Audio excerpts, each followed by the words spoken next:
Oh boy, oh boy, oh boy. There's only so many more of these he can take, quarterback performance wise. My name is Mike Luciano. Justin Fried will be here in a little bit. Thank you for tuning into the Jet Press podcast. I'm going to go check with management. I might be able to get time and a half for sitting through that game, but I don't know. This was another tough one. The Jets are now the second team in NFL history to allow 13 or fewer points in consecutive weeks and lose both of them. The 2023 Patriots with Mac Jones were the other one. Nothing is good right now for the Jets. There is no area where you can hang your head high and go, oh, I believe in them. The coaching looks bad.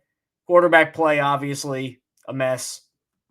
Lack of skill position players. Defense looks okay. That's what you got. We'll get into all that. One thing I want to get out ahead of, and I want to see if Justin Fried agrees with me when he jumps on a little bit later on as he's wrapping some things up, or right now because Justin Fried is right here. Before we get into this, Justin, I want to get right out in front of this because I'm seeing a lot of takes that are like there's really no bad takes about this game because this was tough. Are you gonna say a Brady Cook thing? No, okay. We're gonna stay away from that. If you think that, then I put your opinions in that with that of a 4-year-old because that's a stupid idea. That's harsh, but I know. No, you're right. It's a very stupid idea. Not harsh enough. Now, this is not the game, in my opinion, to get on Aaron Glenn. I think in this game, he did everything that you could have asked of him. And this is as simple. These last 2 weeks are as simple as it gets analyzing these games. Don't have a quarterback, lost them both. Tyrod Taylor was better than Justin Fields, but that didn't really amount to anything because he threw 2 interceptions, one of which was very bad and didn't complete a lot of passes. The Jets obviously were scrambling, figuring out what to do because they had to basically create a new game plan on the fly because they didn't expect Fields to be benched in this game. I'm glad they finally made the move because as we mentioned before, it's bad to Justin Fields. He was struggling. You needed to do something.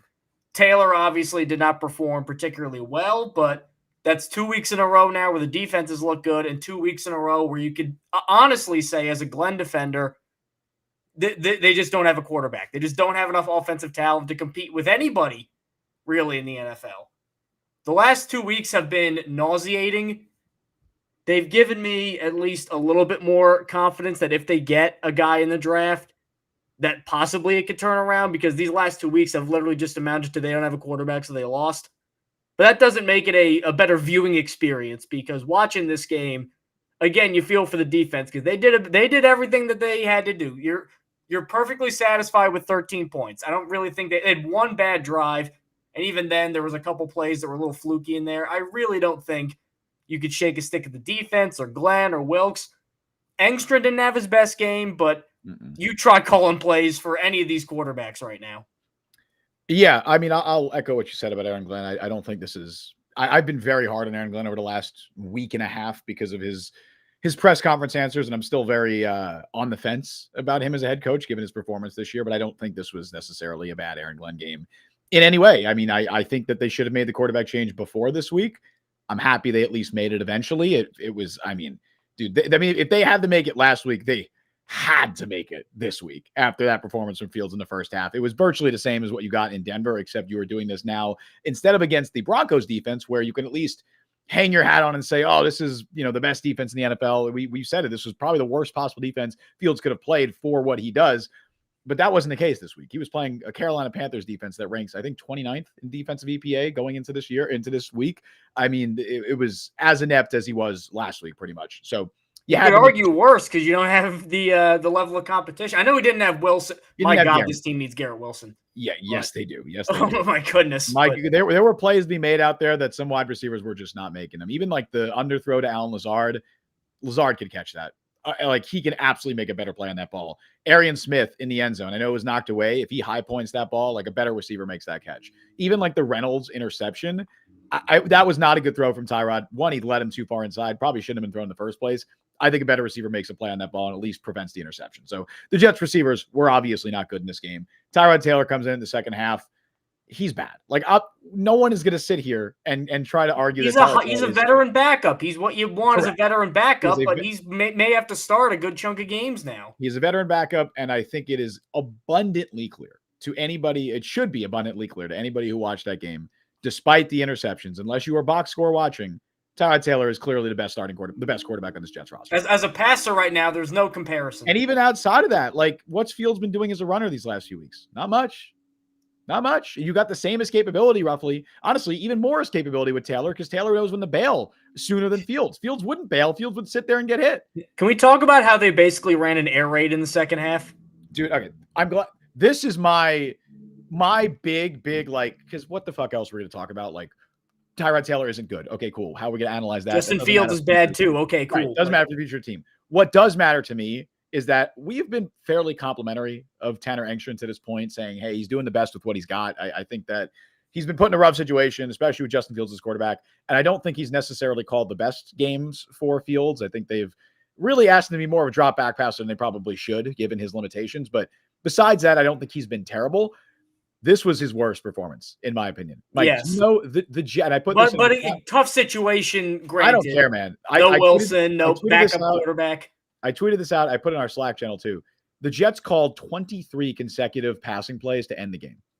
They didn't run the ball. The last time they had attempted a running play, like not like a Tyrod scramble, attempted a designed running play, was Breece Hall on a 1-yard carry with like 4 minutes to go in the third quarter. On their last 4 drives after that, they didn't even attempt a designed running play. And this was not a situation where the Jets were down 30 points. They were down 2 scores and 1 score for that entire time. And they abandoned the running play or the running game and also basically soft benched Breece Hall. Hall was not in the game. And part of that is game flow. I understand it. They like Isaiah Davis. He's their best pass blocking back. So if they're throwing the ball, they're going to get Isaiah Davis in there. That's the thinking there. But when you're so unbelievably shorthanded in your skill group, you don't have Garrett Wilson. You're changing quarterbacks mid-game because your passing game has been that bad. Surely you'd think you want to get Breece Hall involved. Whether that's Engstrand kind of subtweeting Aaron Glenn, like, look, now I can throw the ball because I got Tyrod in. Surely you'd think you'd want to get Breece Hall involved, either in the running game or Mike, throw the ball to him.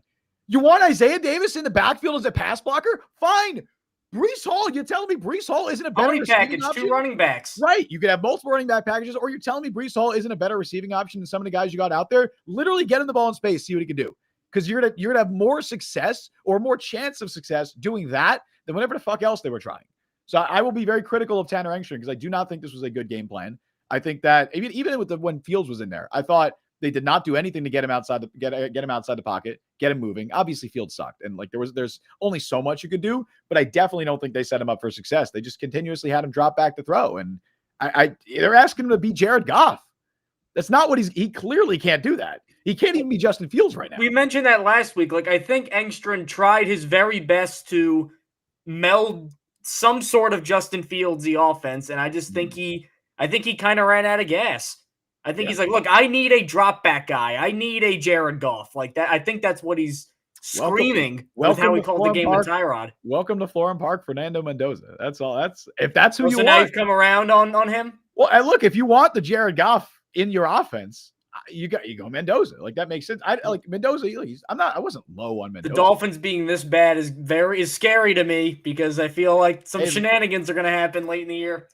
Knowing the Jets, they will find a way to fuck it up. They'll beat the Dolphins. They'll beat the Saints. Like they'll win 2 games just like they did in 2020, and they won't get the first pick. And somehow the Dolphins will end up with like Mendoza or something like that. That's just knowing how the Jets work. But that, like, I will be very critical of Engstrand in this game. I do not think he called a good game plan for Fields. And when they put Tyrod in the game, they just completely abandoned the running game, like for absolutely no reason. For a team that has spent the entire offseason and the first part of this year saying we are going to lean on our ground game, we are going to bully you up front, and we're going to run down your throats. They stopped running it in a game they didn't have Garrett Wilson. It doesn't make any sense, Mike. In a game they benched their starting quarterback, they're like, actually, we're going to put Tyrod in and have him throw 23 consecutive times. What is that game? Why? That was my biggest takeaway in terms of like long-term, big picture stuff from this game. I still don't think that affects my long-term view of Engstrand. Where I think of the three in the power structure, Glenn, Engstrand, Wilkes, I still think through 7 games he's been the best. of Yeah, I them. mean, I'm not going to have one game isn't going to determine everything for me. As Aaron Glenn once said, one bad game. I'm not gonna just shit on the guy after one bad game, but criticism is deserved, and it's definitely a step back from Engstrom. I don't think he called a good game. Seriously though, for the Glenn haters, like, what did he not do? Brian Sternbeck made a good point though, where he said, if I can get to the comment here, they punted on the Jets' final drive. That's fair. You could totally get him on that. Yeah, but I thought that there was one 50-50 decision at the end there. Well, I really don't think that he made the decision. Maybe made it too late, but he made the decision you all wanted him to make. You could also say that not even attempting another Hail Mary at the end of the first half. Now, I think some of that, or a large part of that, was we don't trust our quarterback enough to do it. But then I think that might have been what broke him. I think that why is he starting? It's just like, why is he starting? Why did you start him in this game if you're finding yourself in the exact same situation as you did a week ago? That's just insane to me. Well, here's what I'm thinking. It's just we mentioned before he didn't want Fields looking over his shoulder, but at a certain point, results who cares? Dictate otherwise. I think he thought, like many of us did as fans or analysts, against maybe a poor defense, Miami, Dallas, Carolina, like, this is the get-right game. I think he kept thinking that every week. This will be the get-right game. And then it never was the get-right game. It was the get-worse game every single week for a month. I think that's probably where his mindset was at. Look, I'm concerned they go back to Fields. I'm not confident they stick with Taylor. Tyrod did not play well enough for them to slam the door. Absolutely not. Tyrod threw 2 picks. Tyrod Taylor is capable of doing better than what he just did in that game, but he did not play well. If they go back to Fields, I wouldn't be shocked at all. I think that'd be a mistake. I think that'd be a bad decision, but I would not be shocked at it. Like, I'm not going to be soft on the coaching staff. They're 0-7. They're underperforming. I would blame the coaching staff for some of these losses. I think that they lost the Denver game entirely because of the coaching staff, because they didn't want to pull the plug on Justin Fields. If Tyrod Taylor plays that game, dude, they win. So easily win. Not even close, in my opinion. Like, obviously it's a close game, but like, they definitely win that game. To be fair, didn't they pretty much have the exact same scenario this week and he didn't win? Not the exact same situation. They were down 2 scores. Were they down 2 scores against Denver? I don't think so. No, they weren't down 2 scores. By the time Taylor came in the game, they were down 2 scores. 13 and then opening drive. That might as well be 4 touchdowns with this team. Yes. And also, you didn't have Garrett Wilson this week. You had Garrett Wilson last week. But you had Surtain and Denver's defense last week. Okay. A big difference still having Garrett Wilson versus, again, there were plays to be made for some of these receivers. They just didn't do it. Can we at least talk about at least the defense appears to be, I don't want to say fixed permanently, but no, look, they're looking better. There are still obvious flaws with this defense. The biggest flaw is their pass rush stinks. The pass rush is still bad. They were not getting home against Bryce Young. I think some of it where they were getting the ball out decently quick, but they were, oh my goodness, Doug Martin passed away. Jesus Christ. Okay. I'm going to be honest. I only saw that on one source and it was an hour ago and nobody else reported on that. So, all right. Well, take that with a grain of salt. Let's not unfairly. I hope that's not true. I hope that's not true either. Yeah. So, but yeah, I just, the pass rush is still very, very bad. Like, I think they need more from Will McDonald. It was a quiet Jermaine game. I just think that the depth behind them is really bad, and you're not getting enough from your starters. But so that's I thought was great. Secondary had an awesome game. This was the best game the secondary played this year. Did they even throw with Sauce the entire game? They did one to that Tedero McMillan, like a 3rd and 4 out, and it was just awesomely played by Sauce Gardner. Like, it was a quick 3-step drop out route to McMillan. McMillan's a very physical receiver. Sauce matched his physicality and knocked the ball away. Unfortunately, Glenn confirmed after the game that Sauce does have a concussion, so he will miss some time likely. But Zaria Thomas had some moments, right? Obviously, that's not good. But Mike, I don't think Azaria Thomas has, other than that last one, he did allow a catch late in the game. Before that last catch, I think he had been targeted 4 times this year and didn't allow a catch. So you don't want no Sauce against Jamar Chase. That might be problematic next week. Yeah. But... Oh shit, you're right. Yeah. What a week for him to miss. Well, you know what? Know what? Brandon Stevens had always had the reputation as the chase stopper. True. You're actually so right. Stevens, the one guy Stevens always locked up in Baltimore was Jamar Chase. Hell, and now he's actually playing pretty well. Like, put your money where your mouth is, Brandon Stevens. Show us what you got. What are the odds of that? But yeah, I think the pass rush isn't particularly good. I think that part of it too is they have one purely at pass rushing above average player, and it's Will McDonald, and they just double and chip him a lot because he's their only threat. Even still, you need more from him, man. Well, he was. I think he was getting chipped at I think his win rate was like fringe of top 10, if I remember seeing. Win rate is a bullshit stat. I don't care. Win rate is overrated.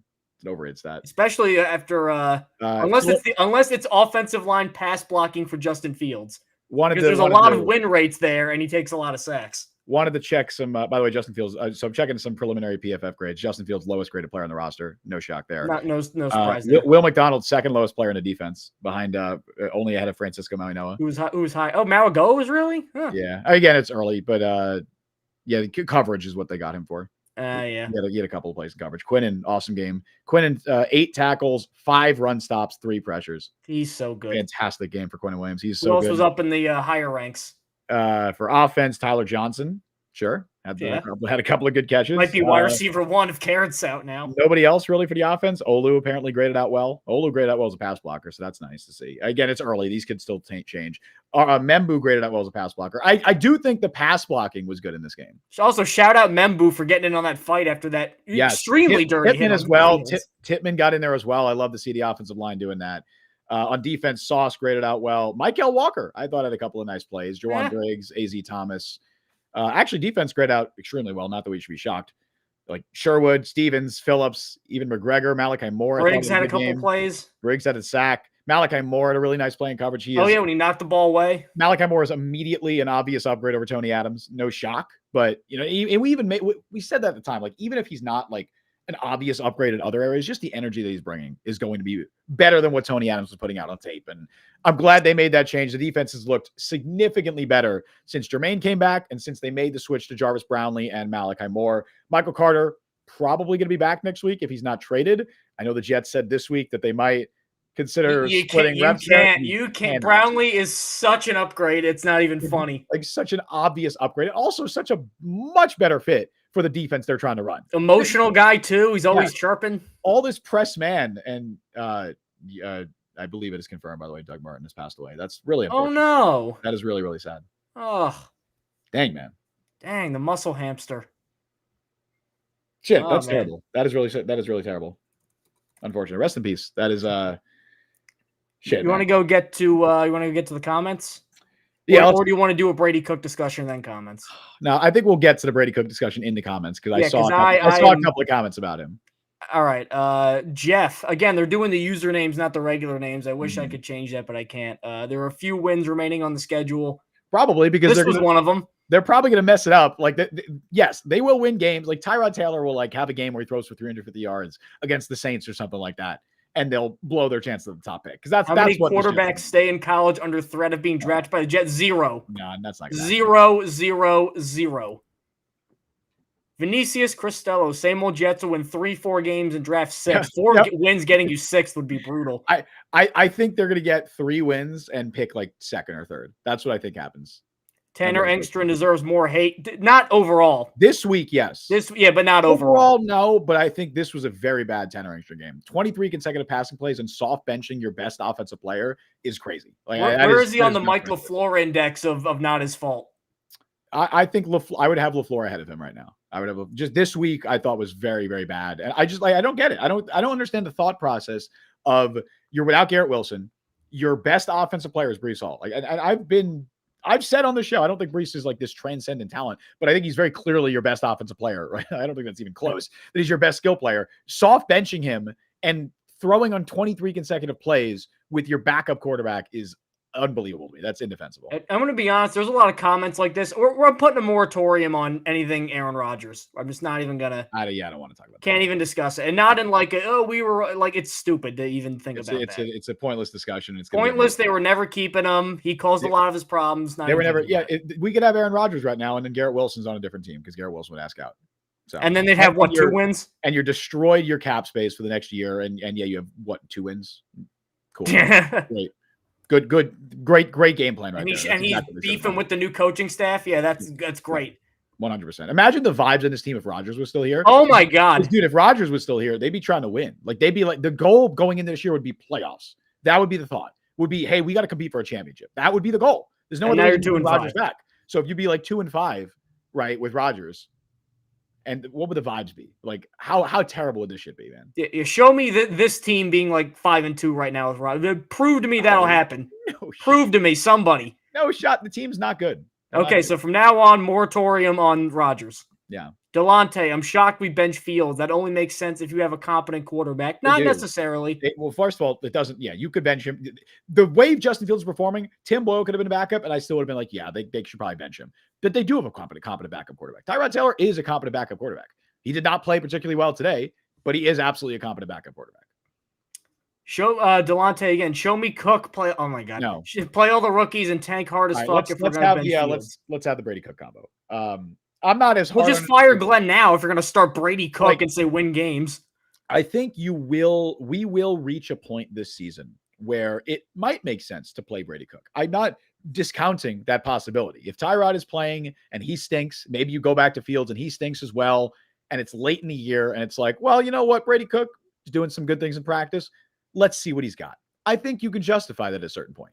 It's week 7. It's October. The Jets are not going to bench both their starting quarterback that they paid $40 million to and their competent backup, who is a 15-year backup quarterback who going into the year, I think would be considered probably one of the better backup quarterbacks. And everybody likes. They're not going to bench both of those guys for an undrafted rookie in October. Who had one good year out of 5 in college, which came with a top 10 running back in terms of Heisman voting, Cody Schrader, and Luther Burden, who's a pro receiver. It's just not happening. The Cook conversation at the earliest will come in December, and that will be I think a lot will have to happen for us to have that conversation. I'm not ruling it out entirely.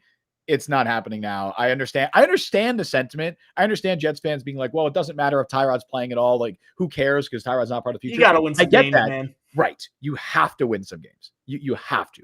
And you think it can't get worse with Brady Cook? I think it can. I think it absolutely can get worse with an undrafted. And it's not like an anti-Brady Cook thing. It's just this is an undrafted rookie quarterback playing with Josh Reynolds as wide receiver 1 and possibly Isaiah Davis as RB1. They were talking about benching Cook at Missouri last year. Yeah. Since apparently Jets fans assured me they watched so much Armand Membu tape. Remember, if you watch Membu, remember how you're like, man, the passing game doesn't look very good. Brady Cook was the reason that passing game didn't look very good. Like, it looked okay. It was just very, you know what he is? It's kind of Fieldsy. He runs the ball a lot. He takes bad sacks. He doesn't throw interceptions because he'll take a bad sack instead of throwing an interception. Yeah. And he's smaller with a weaker arm. That's Brady Cook. And I thought Cook. I don't want to bang on the guy too hard, but he was an undrafted guy for a reason. He's not saving your season. And I thought Cook. That just rhymed. How about that?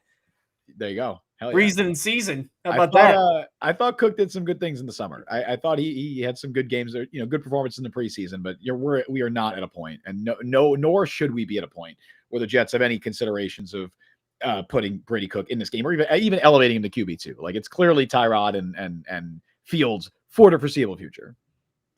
PFR sell rules. I'm trying to decipher that username there. No, I wish we had access to cloning technology so we could bring back Leon Hess and shove his foot so far up Woody's ass for how bad he has ruined the team. Okay. I think that was perfect sell. Oh, perfect sell. Oh, Dragon Ball Z reference. Okay, perfect sell. All right. Nice. I've been up on my DBZ in a while. But anyway. I'm not at all. That's perfect sell's a thing. Anyway. Cool. Look, nobody should defend Woody Johnson really big picture for anything because he stinks. How is Woody Johnson impacting things like Justin Fields taking the one thing we can give credit to Woody for is that every new regime, when they come in, he's hands off. It only is when he realizes things are really bad that he's like, okay, now I have to take over and make everything infinitely worse. That's what Woody Johnson does. People ascribing in-game mistakes to Woody Johnson. I'm like, okay, I get it. It's just, I understand it, the fan brain of it, of we've been shit for 2 decades, and he's the constant. Right. And he's the one constant that's been here since the turn of the century or turn of the millennium. I get the urge to blame Woody, and I don't think Woody is necessarily a good owner, but I do think he's generally speaking willing to spend. There's been times where he hasn't, but generally speaking, willing to spend. And he brought in a head coach that most people wanted and has been hands-on. Quarterback a lot of people wanted. Yep, I wanted Justin Fields. Yeah. Hand up. I wanted Justin. That was my preferred target.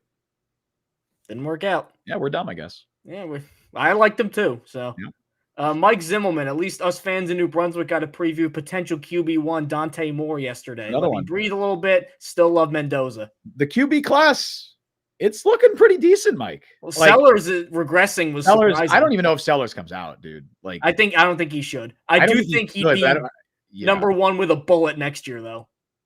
If he comes out. If he's better, not if he's playing like this. Yeah, but also starting the year, I thought he was what we all expected, and then he just it's going to be an 2 weeks been interesting rough. thing. I think if he gets like word back that he's probably going to be a first round pick, He's going. I think he goes, and he probably should because I'm not sure he will be a first round pick. Nussmeier's clearly hurt. Yeah, Nussmeier. I don't think Nussmeier's a first round. Like I think the three. I don't want to say locks because again it's October. A lot can change, but the three guys that I would be fairly confident would go round one right now would be Mendoza, Moore if he came out, and Simpson if he came out. Yeah, probably. Simpson's probably up there now. Simpson's definitely up there. Simpson, I think Simpson may be a top 10 pick right now. I just don't love the arm. I get the red flags. 1 year of starting. Well, I remember one game. Remember when they benched Jalen Milroe for one game, and I think he came in and they were like losing to South Florida at halftime at home. I don't remember that, but I think that was him. And I could be wrong. I think that was him. It is like I get the red flags with him. It's 1 year of starting, and the arm is. I don't think the arm is as bad as you say it is. It's clearly not special. He's not Fernando Mendoza. He's not Lenora Sellers, but I think the arm is NFL caliber, and that's what you need. Well, yeah, but I guess if you're getting Mendoza, you get bigger, and the processing. I would prefer Mendoza. I would prefer Mendoza. Obviously, you get more mobility with Simpson, but I don't think like people make all the Goff comparisons with Mendoza. Mendoza can move more than Goff. He's not. Honestly, I'm going to give credit to Goff is moving a little bit more than he had been lately. Yeah, he is. He is. Let's go with Raphael 123 ABC. That's how easy love can be. Bench Justin Fields for the rest of the season. Plain and simple. I don't even think you have to do that. I think what was so blatantly obvious was he's so unbelievably in his head right now. Like he is. I've never seen it this bad. Yeah, no. Justin you can see physically him deciding, going, like you can see it watching him. He cannot. You mentioned. I think you mentioned it on the show last week with what the Panthers did with Bryce Young, where gave him a few weeks, recalibrate, kind of see the field better because you're not like if you're watching from the sideline and you're watching tape back, you kind of get to take a step back and you also get to see a competent quarterback in Tyrod Taylor try and orchestrate this offense. Again, I don't think he was particularly good in this game, but you get to see what it could look like, right? Not that like Tyrod Taylor leading the 26th best offense in the NFL is going to be the barometer, right? But it's better than what Fields was doing. I think that would be beneficial for him to do that. I don't think benching him now means you can't go back to him later in the year. Because like I said at the beginning of the year, I think for this Jets offense to be what they want it to be, I think Fields should be the starter. Like in a perfect world, if Fields is playing at a competent level, he should be the starter. So ideally, you give him a few weeks. Maybe Taylor gets you a win or maybe even two if you're lucky. If you're lucky, you get one win at this point. Maybe you get a win. Browns look good today too. I don't know. Yeah, but maybe Taylor can keep you in some games, and then maybe you can consider turning it back to Fields. I think you can do that if you think he's ready. If you think he's ready for it. But clearly, right now, he should not be the starter next week. I don't think there's a world where you can justify starting him. Delonte, you either go back to Fields or play Cook. No, you got to. That doesn't make any sense. No, in fact, I think that's the opposite of what again. The thought process, I get it. The thought process is starting Taylor does nothing for an 0-17 when you're not going to. Might get him a win. That does something. Right. Correct. This is a situation where the organization is not thinking about draft picks. I get why fans are going to think about that. And also, if you want to tank, why is everybody complaining?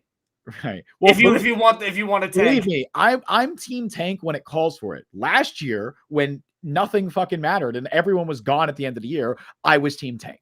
That's when it makes sense to root for losses, at least for me. I'm not going to question anybody. If people still want to root for wins, I don't care what you do. I'm not going to please fandom. But right now, it is, in my opinion, indisputably better for this Jets team to win football games. They need to get wins under their belt. I mean, look, I don't want Quentin Williams to ask out in the offseason. If the Jets are 1-16, he's probably gone. And then Quincy's gone too. So yeah, I want to have some faith in this coaching staff. I want to have some faith in this current regime because guess what? Whether you like it or not, they're probably making that pick. I don't think Glenn's getting fired. So I'd rather feel confident or at least reasonably confident that they may be the right regime than them finish 1-16, tank, we get the first pick, and now the coaching staff stinks, and I have no faith in that. Then we Brian Callahan him. Yeah, you want to get wins. Wins do matter for this team right now. Even if I will say though, even with today's result, I would like to see Engstrom with a young core like a Mendoza or more. Absolutely, I think he's earned that. Yeah, Aaron, I think we'll see it. Can we blame Muji for not getting wide receivers on this team after Garrett Wilson? Yeah, you could. Yeah, I mean, no, it wasn't a perfect offseason, but that was a mistake. I think Josh Reynolds has actually been pretty solid. I think, like, given what you'd expect from him, he's been making some good catches, and I think he's contributing at a relatively Josh Reynolds caliber level. Like, I think he's a capable wide receiver 3. Not a good one, but I think he's capable. I think if you're throwing him out there as wide receiver 3 and you have 2 good receivers, that's fine. Unfortunately, the Jets don't, but he's all wide right. receiver 1 and they have none. So yes, correct. Let's go with Brian again. Tyler Johnson doubled his season output. He's now the Jets wide receiver 2 on pace for 299 yards this season. Can't even break 300. What's that for Jamar Chase? Like 2 games?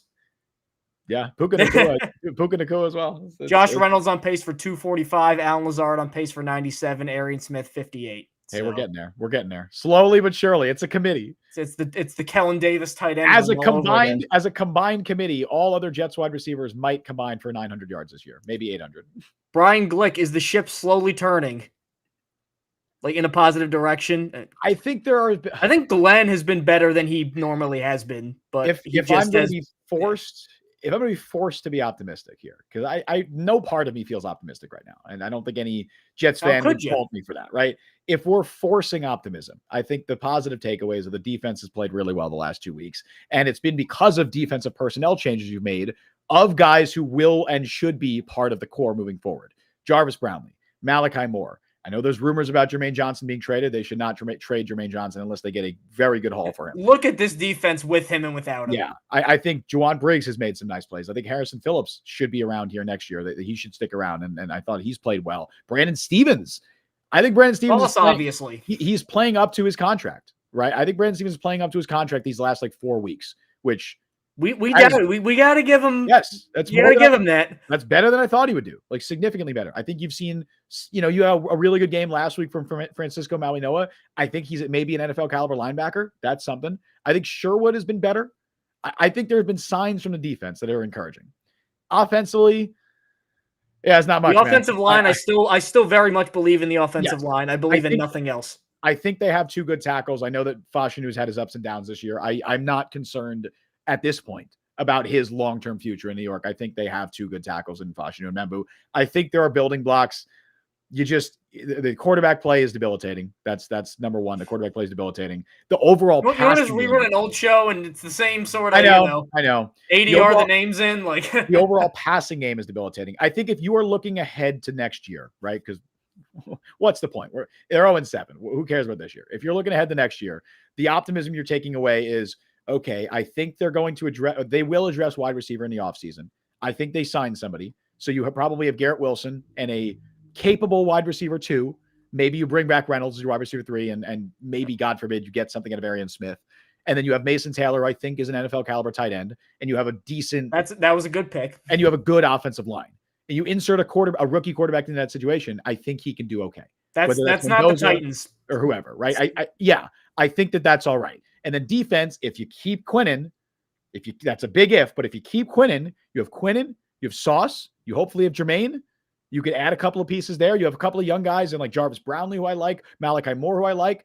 Cornerback duo right now that's playing well. I know I'm forcing the optimism right now. They're 0-7.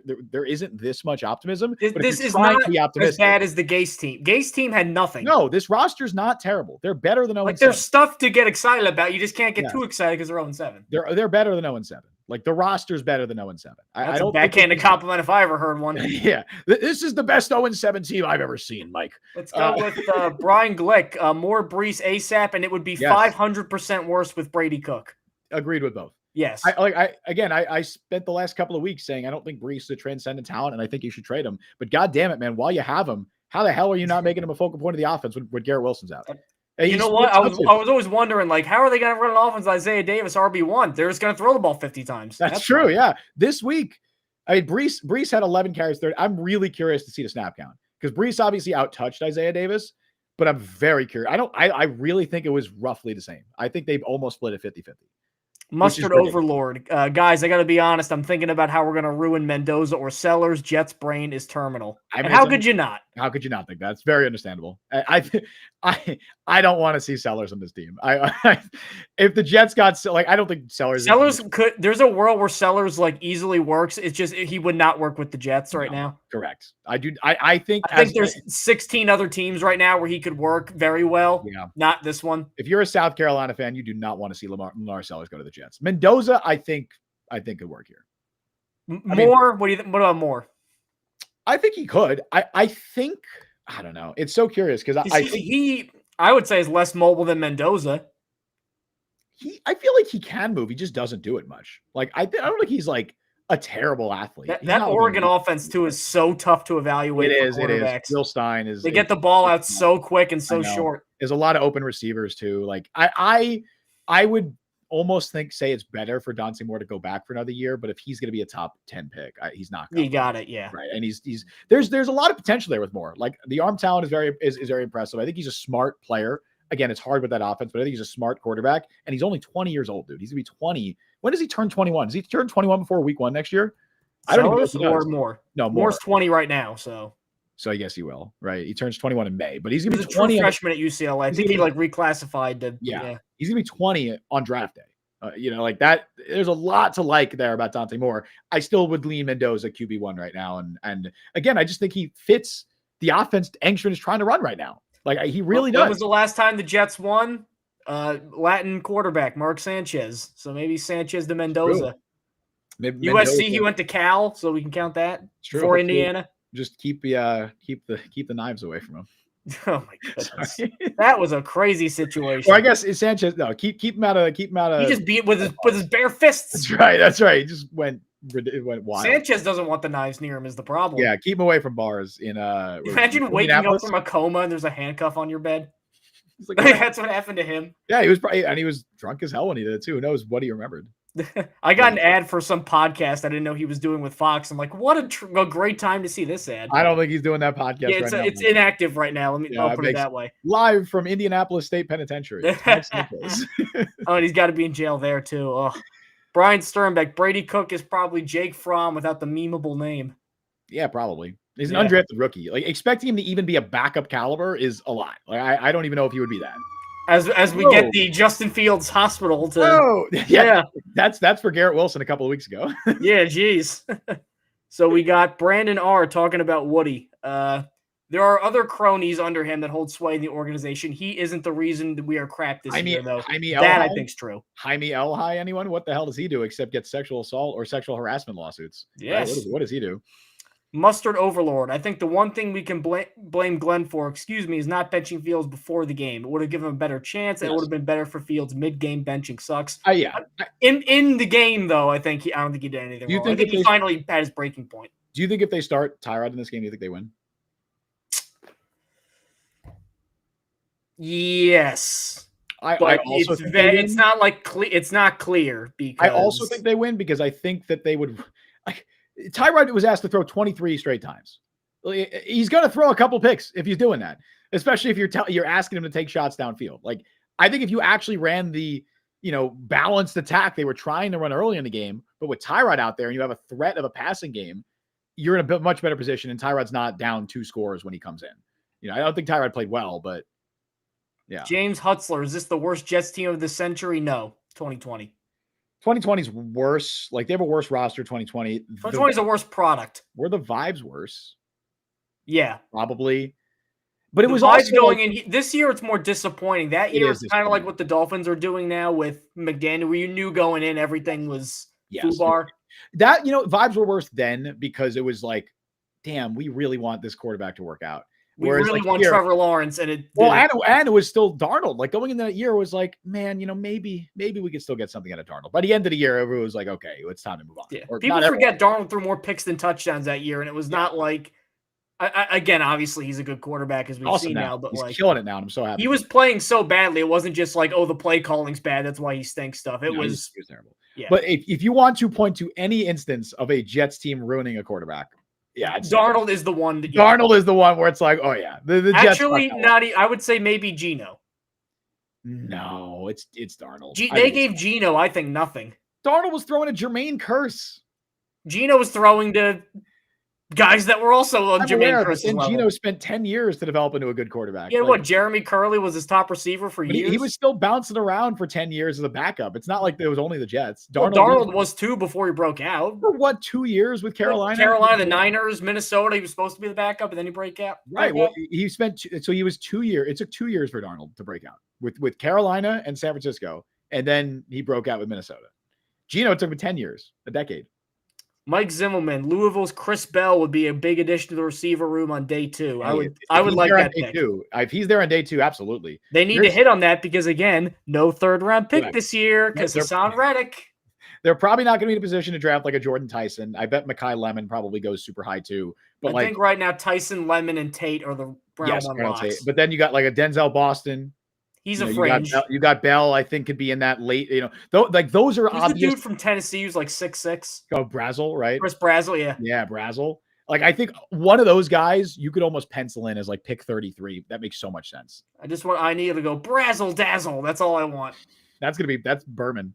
That's Berman for sure.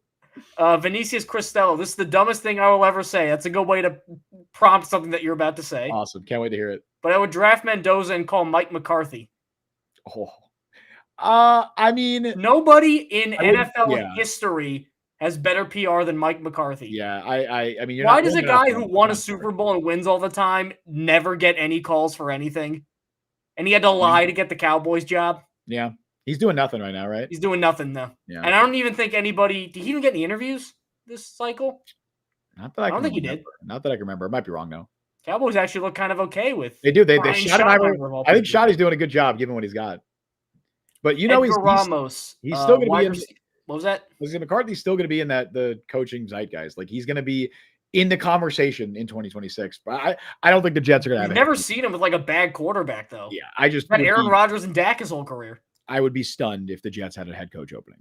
So Edgar Ramos, receivers are way too limited. Backups get little to no practice time with the ones. Tough for Tyrod. Yeah. Yes to all of that. Agreed. I mean, the wide receiver room is terrible. Like it's clearly very bad outside of Garrett. Brandon R. If we want to bridge to Mendoza, we throw Fields back in. Fields is probably going to be on the team this year. That's going to be the interesting conversation. I should know this. What's the dead cap if they cut Fields?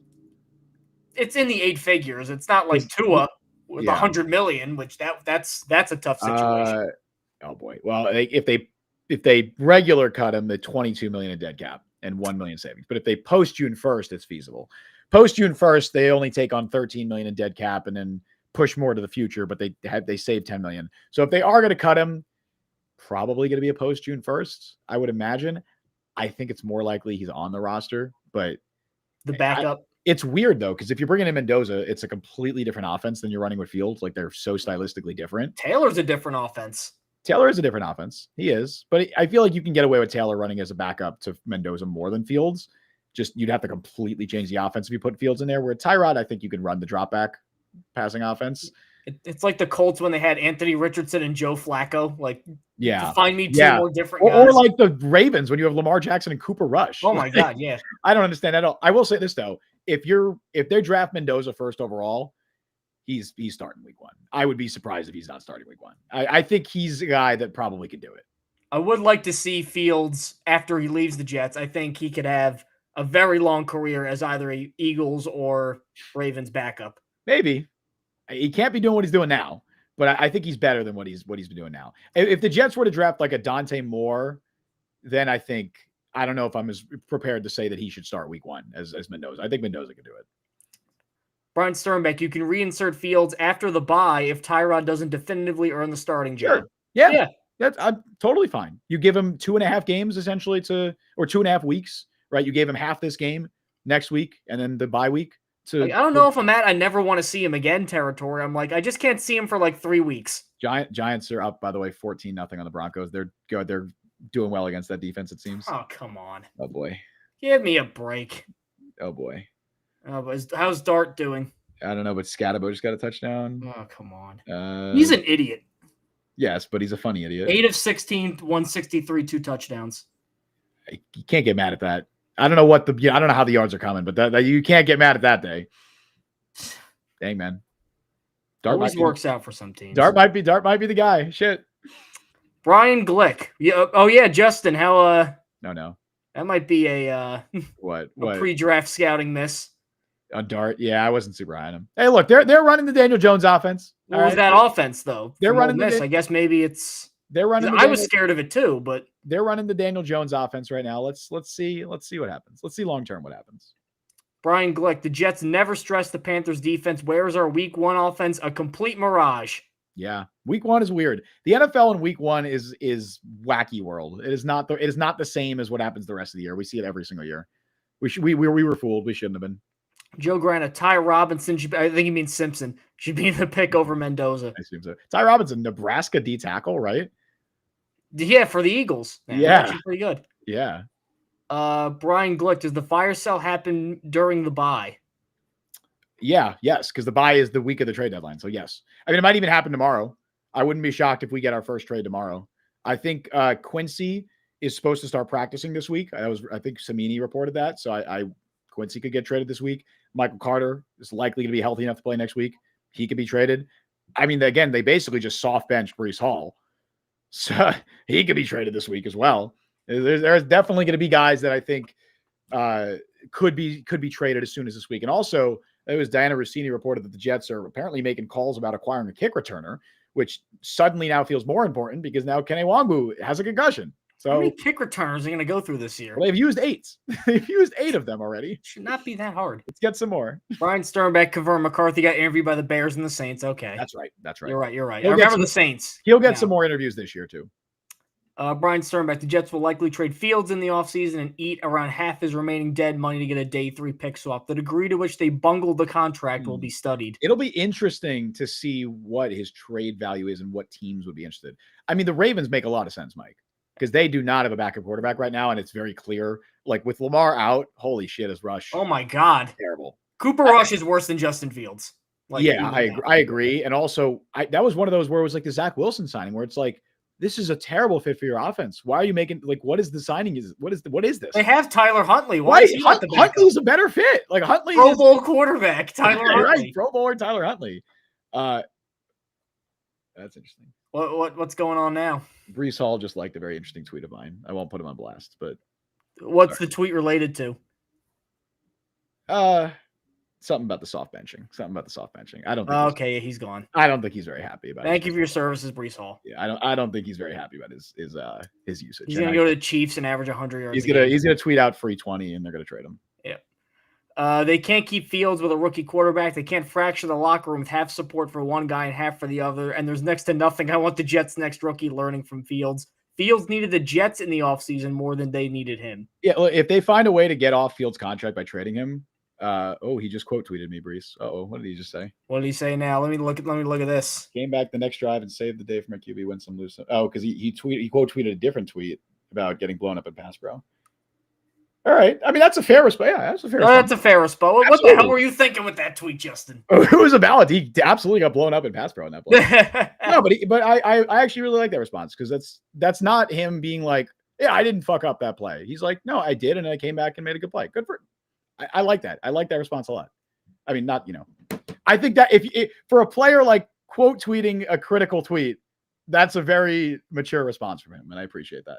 Last comment, I think, before, because this game is not giving us a lot of meat to analyze here. Joe Grana, week 1, Pittsburgh hadn't started a single player. They were rusty and not ready to go. That's the only reason it was close, not a true representation of them.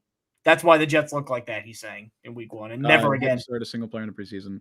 You could argue that. I mean, honestly, we've seen that a lot in recent years where teams have benched or have rested a lot of starters in the preseason, and the early season takeaways are hard to, they don't really stay true for the rest of the year because, like you said, guys are rusty. I think we also thought a lot higher of that Steelers defense in week 1, and we've kind of realized very quickly as the year's gone on that Darius Slay is so washed. Yeah, that Steelers defense is brutal. Even the D line isn't as good as it should be. Like Hayward, Ramsey has not been Ramsey is not as good. Even Hayward hasn't been as good. Hayward's like 58 years old. So. Still, but he was still playing at a high level last year.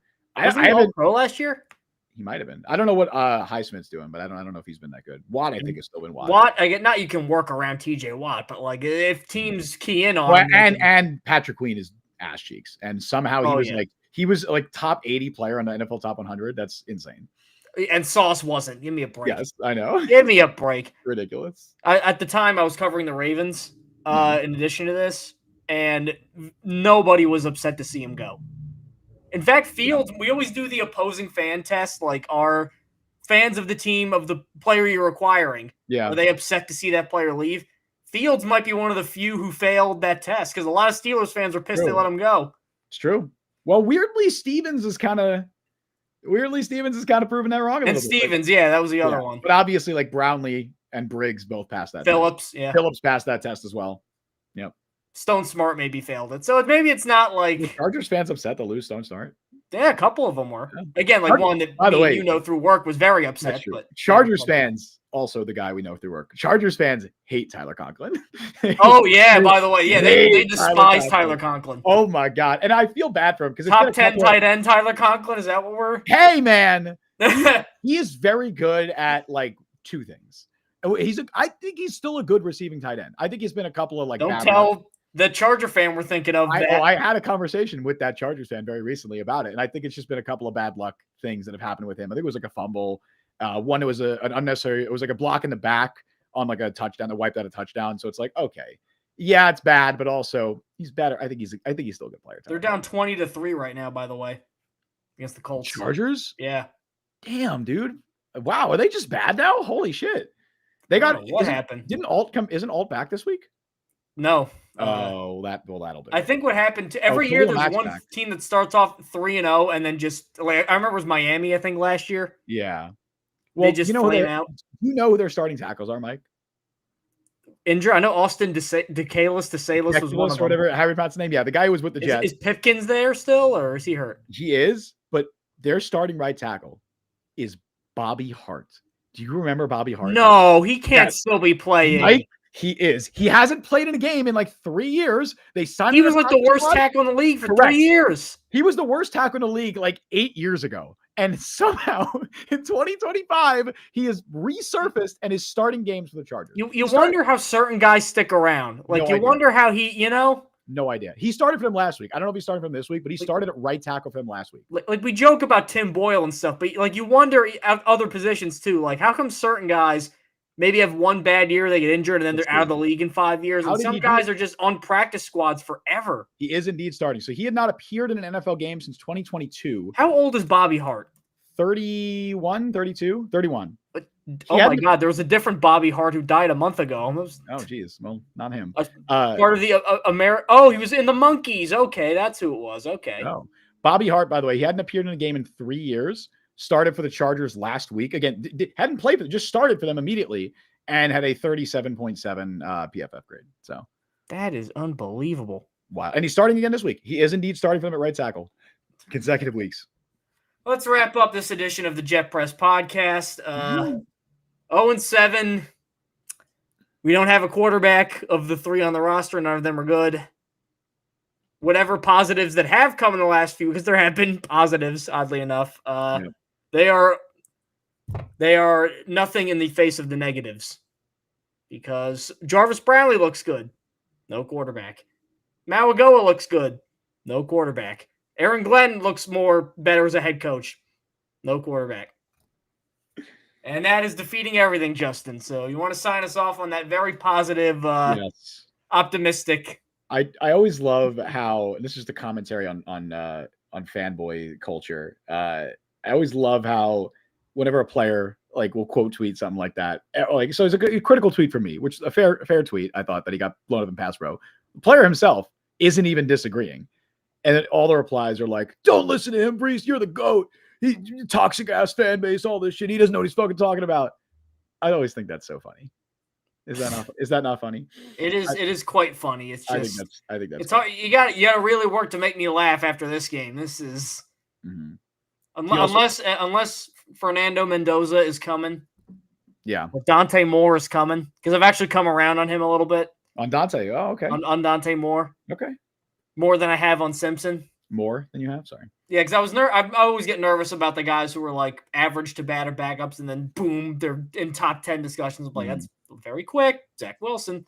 But yeah, come around on them a little bit, unless it's one of those two. Right. Because those two are the only ones I think could play week 1 and make an impact. Agreed. This was a very good weekend for the top rookies in this quarterback class. Except for Sellers. Well, I wouldn't even call him a top rookie in this quarterback class at this point. But he is just whatever the cutoff of top. Not at this. I think the top 3 of Mendoza, Moore, and Simpson all played well. I think I still might just put Sellers over him at 3 because of tools, but I can see Sellers. That. I don't think Sellers would go round 1. I don't think he should. Nothing he's put on tape. Will. I think the Jets will pick 8th and take him. Oh God. Oh God, I don't even think they would do that. I don't know what his stock's gonna You end up think if they being. didn't sign Fields, they would draft him? They didn't sign. Well, what do you mean? You Like, think like more I likely think to, part of the reason fans might not want Sellers is because of the whole like he's very similar stylistically yeah. and a Well, lot of the he same also. faults. Well, you mean like he holds on to the ball forever Holds on the and ball, big guy, yeah, running I guy. Like I know. think that's part Makes of a it. lot of sacks. Doesn't heap his head downfield. Yes, I'm well aware. Like if they sign who's just a game manager free agent guy. Daniel Jones. If they sign Daniel Jones and he played like he did with the Giants, like you think Yeah. that there might be a little less, Yeah.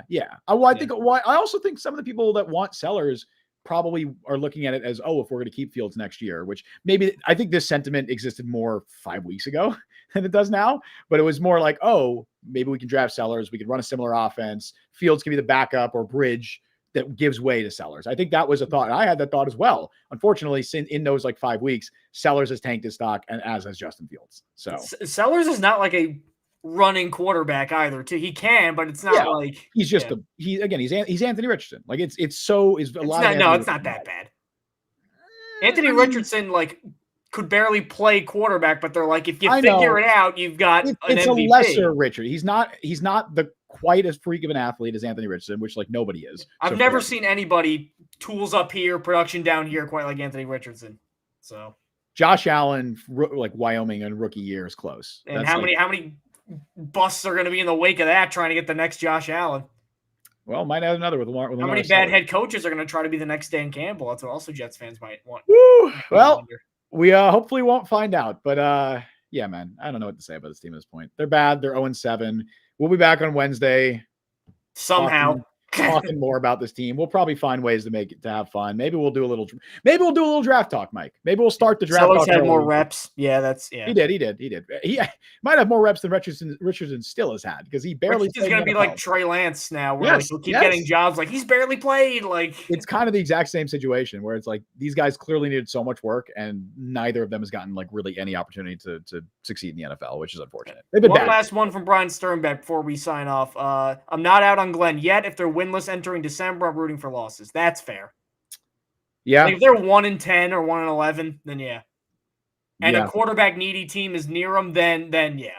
Yeah. Well, that's the thing. Again, I can't root for the tank yet because I don't know what the quarterback situation is going to look like. If they win like 3 games at the end of the year and the Dolphins get Mendoza, I mean, that would drive me nuts. I don't know what to tell you, Mike. We already did it with the Jags. Drake May and Drake May going to the Patriots. Who Drake May, by the way, said we went over that. May wouldn't have. I know, but they would have been there anyway. Still sucks to see it. Sucks to see it. I don't want everyone in the division having a good quarterback. But anyway, until next time, thank you for joining us on the show today. You can follow Mike on Twitter at @ByMikeChannel. Follow me on Twitter, Justin T. Fried. Follow the Jet Press, download the Jet Press podcast where you get podcasts. Check us out on YouTube and TikTok. Subscribe, hit the notification bell. You can also become a member today. It's a great way to help support the show, and it also helps you get your comments prioritized in chat. We stream live every Wednesday at 3 p.m. Eastern time. Thank you all for listening to Jet Press Podcast. I've been Justin Fried. That's Mike Luciano. We will be back on Wednesday talking about this stupid football team. How many? Yep. There's only so many shows about a winless team you can do, man. Thank God we're good entertainers because... Are we? Lesser men would have quit in the face. That Panthers podcast quit. Right, and now they won 4. Now they're good. In a row. Is it us? Did they win 3 or 4 in a row? Maybe that's 3 in a row, yeah. Mike, we got to take over the team. That's what it is. It might be us. Sorry, guys. So, yeah, we're going to be back Wednesday, which likely means 0-8. So here we go.